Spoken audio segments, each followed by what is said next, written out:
Смерть – это какая-то ультимативная реальность, предел, который никто не может преодолеть. Очень много мифов построено на идее перехода по ту сторону бытия. Создавались удивительные образы того, как душа пребывает в потустороннем мире.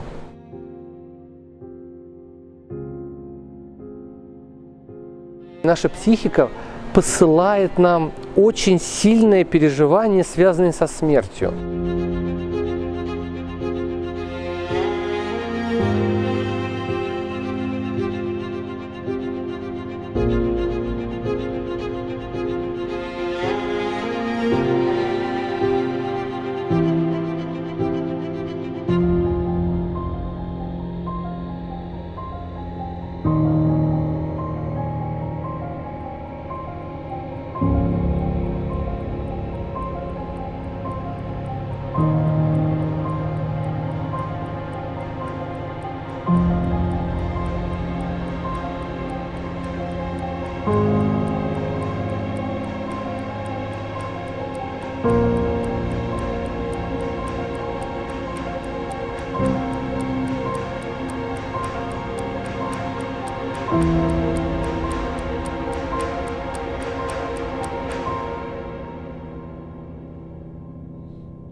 Когда мы видим буквальную смерть в сновидениях, маловероятно, что этот сюжет означает или предшествует реальной смерти.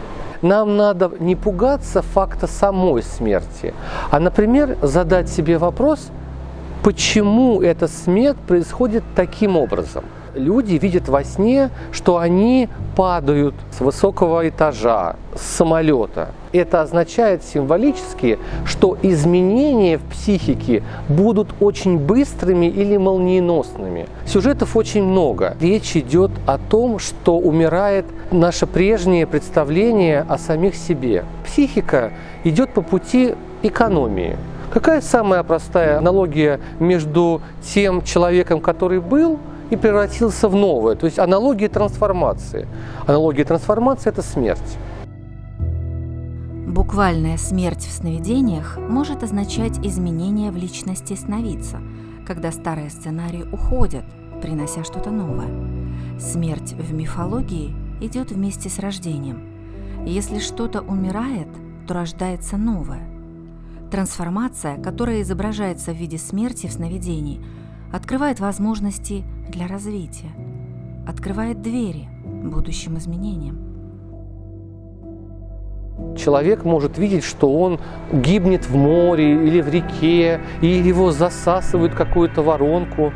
Содержание бессознательного или какие-то конфликты, которые переполняют его душу, настолько сильны, что эго больше не может его сдерживать. Психика предупреждает, тебе нужно обратить свой взгляд, что происходит под поверхностью.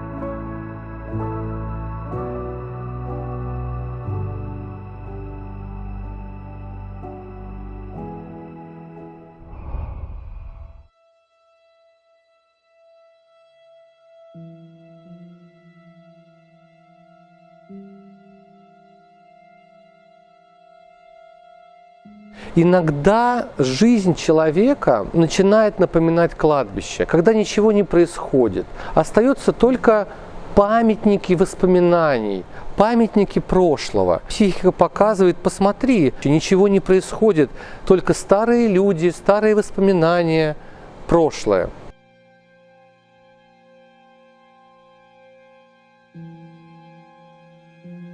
Предметы могут автоматически переноситься на сновидческий материал. Мы можем видеть во сне, как, например, в дом залетел голубь, который разбился, или мы видим мертвую рыбу, или какое-то мелкое животное. Иногда это означает, что пришло время расстаться с нашими инфантильными установками. Подобные депрессивные сновидения, содержащие сцены смерти, необходимая внутренняя работа нашей психики по поддержанию гармонии и баланса. Внутренняя работа души, которая напоминает горевание и оплакивание, облегчает нам столкновение с реальными внешними переживаниями, помогает нам становиться более зрелыми.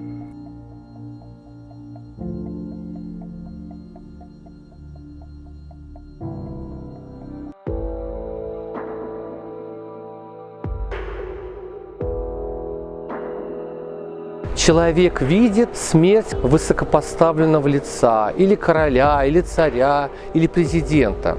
Психике требуется развитие, и поэтому старая доминанта, старый король, то есть старое видение мира должно умереть. Иногда приходится делать пышные похороны короля, пышные похороны наших старых установок. В сновидении наша психика посылает нам очень сильное переживание, связанное со смертью. Не для того, чтобы напугать, а для того, чтобы нам напомнить о том, кто мы есть на самом деле.